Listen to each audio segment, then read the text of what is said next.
Do you believe in fate, Neil? No, Why not? because I don't like the idea that I'm not in control of my life. Some say it is a contradiction to believe both in prophecy and simultaneously in free will, for they can't really coexist. Because if anything a time traveler does in the past might dramatically alter the present, then anything done in the present could also change the future into something no prophet or fortune teller could foresee. We can examine events of the past because the past is set and cannot be changed. The only way we could ever see into the future would be if it too were set and couldn't be changed either.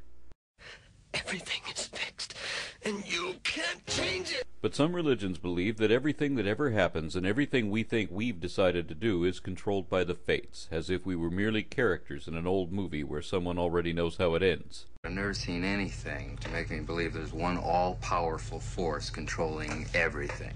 There's no mystical energy field controls my destiny. Imagine you've misplaced your keys and you're running late for work trying to find them. The phone rings at a time when you would normally have been gone already. It happens to be a radio station running a promotional contest where you'll win a prize if you can answer one obscure question, but oddly enough, the subject of that question happens to be something you learned all about from one of your friends just yesterday. So you win a dream vacation where you just happen to meet a wonderful person who just happens to fall in love with you and changes the course of the rest of your life. Maybe that was just a lucky break, something that could only happen once in a lifetime to one person in a million. But most theists would readily say that God wanted that to happen, and so he arranged for all these lesser events to lead up to that. You call it fate, call it luck, call it karma. I believe that everything happens for a reason. They'll tell you that if your brother struck out in baseball and your daughter has an obsessive-compulsive disorder and your son suffers from a chronic and potentially deadly affliction, that's all part of God's unified plan. If young children lose their mother in a tragic accident which leaves others traumatized for life, then God wanted that to happen too. No matter what happens or how it happens, God did it, and only God knows why. It's like it was meant to be. There are no accidents. Because accident implies there's nobody to blame. They never tell you how God arranges these things either. Such orchestration is impossible in our reality. That's one of many reasons why God and science are wholly separate topics which do not overlap. Yet creationists do say how God could not have done it. Creationists differ from mainstream Christians in that they impose limits on their God, insisting that the one element of nature which God cannot control is evolution. Their black or white perspective only permits one of two extremes. Either God cannot use natural processes creatively, or naturally creative systems cannot be governed by God, and thus somehow count as evidence against God. What matters is that whatever happened for a reason. Creation is 100% scientific proof there was a creator. You cannot have a creation without a creator. They think that scientists believe simple elements just accidentally fell together in extremely complex working configurations. And it would be a leap of faith far beyond believing in Jesus or Buddha or Allah to think that it just accidentally got that way. Creationists say evolution is random, but evolutionists do not say that regardless whether they believe in a God or not. Sometimes it's hard for a human being to study the ear or study the eye and think that happened by accident. I beg your pardon, did you say by accident? Yeah. What do you mean by accident? That the eye just formed itself somehow. And who says it did? Well, some evolutionists say it did. Not a single one that I've ever met. Really? Really. Evolution does depend on mutations, and these do appear to be random. But each cumulative mutation may become significant factors for that organism once pitted against the dynamics of the environment in which they are introduced. Thus, natural selection isn't random, it's deterministic. Many creationists will even admit this, and as some computer models have already shown, natural selection can actually even exceed the skills of human designers. In fact, natural selection can be so deterministic that it often leads to innovations which some perceive as evidence of intelligent design and which even rationalists describe as though modified for intended benefit.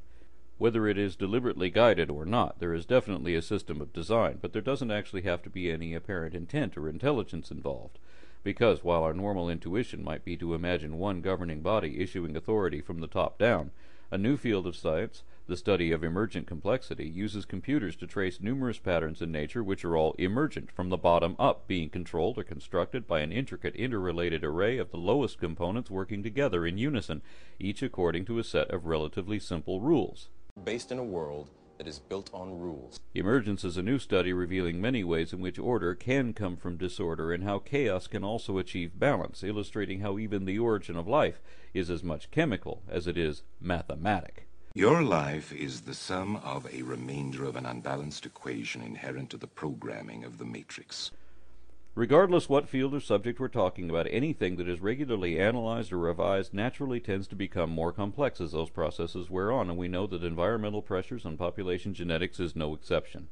Even before computers existed, we already knew that natural selection can, and often will, produce results which look like trial and error experiments, including elements of seemingly intentional fine-tuning.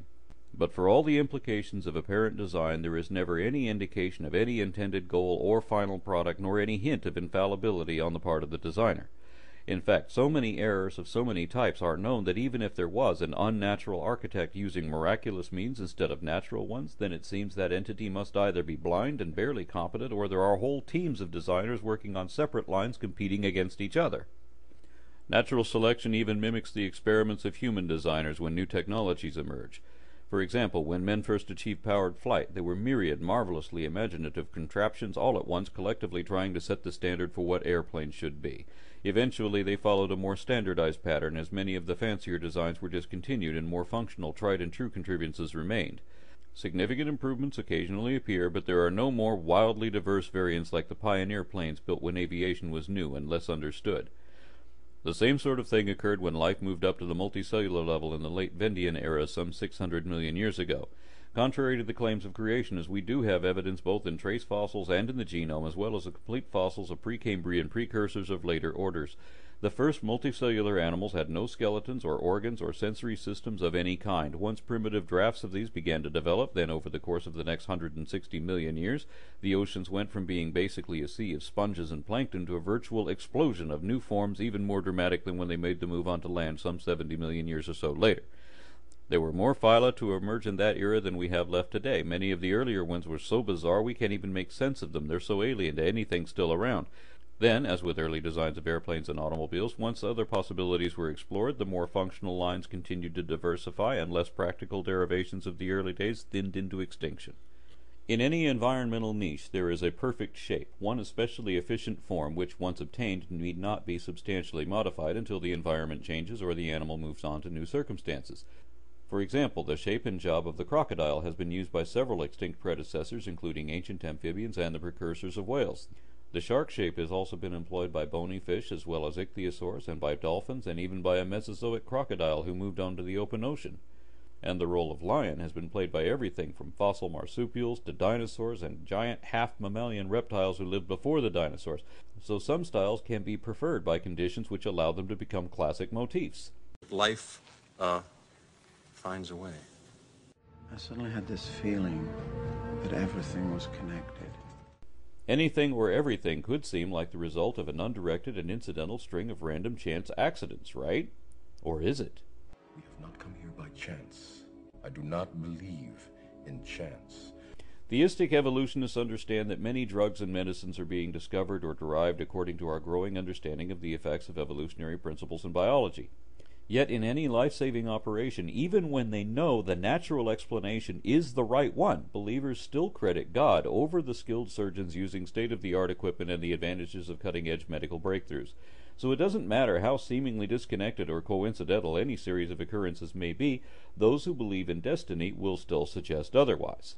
I do not see coincidence. I see providence. There are no coincidences, Delia. Only the illusion of coincidence. Most Christians would say that evolution is one of God's creative methods. But creationists reject that possibility outright, because the issue for them is not whether their God is true, but whether their dogma is true. It can't be in any case, even if current concepts of evolution were proven wrong tomorrow. Biblical creationism still couldn't be true either, because it has already been disproved many times, many ways, and collapses under its own lack of merit. But of course, believers can never admit that. Denial is the most predictable of all human responses. Many people, not just creationists, but most people, in fact, feel that if reality is not manipulated in mysterious ways for our benefit, then life is without purpose. And since creationists think evolution most directly disproves the purpose they choose to believe in, then they say that evolution must be without design, by design, simply because it is natural. Of course, if there is such a thing as supernatural providence, then all these seemingly undirected evolutionary advances were obviously destined to happen.